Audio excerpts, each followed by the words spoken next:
Gagawa nga pala ako ngayon ng stickers gamit ang scotch tape at acrylic. Una nga ay nag-draw lang ako dito sa notebook para makagawa ng stickers. Pinatuyo ko lang dito yung na-draw ko at dinoble ko lang yung pag-layer dito para talaga maganda yung kakalabasan. Okay lang pala doblehin to kasi hindi siya nagbabakat. Dito nga sa part na to nag-draw lang ako at dinoble ko lang yung pagkulay para talaga maganda yung kakalabasan. Malaking scotch tape talaga yung ginamit ko dito para malaki talaga yung makover. Sobrang dali lang talaga nitong gawin at hindi masyadong magastos. Kasunod nga ay tinanggal ko lang dito yung notebook at kinat ko lang siya.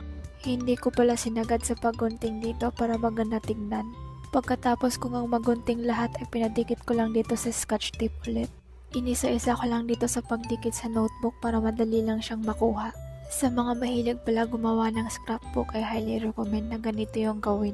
Dito ngay natapos na ako, trinay ko lang siyang tanggalin at ipadikit kung maganda pa rin ba yung quality. Akala ko talaga pangit yung kakalabasan dito kasi napadikit niya siya pero hindi, maganda pa rin yung quality.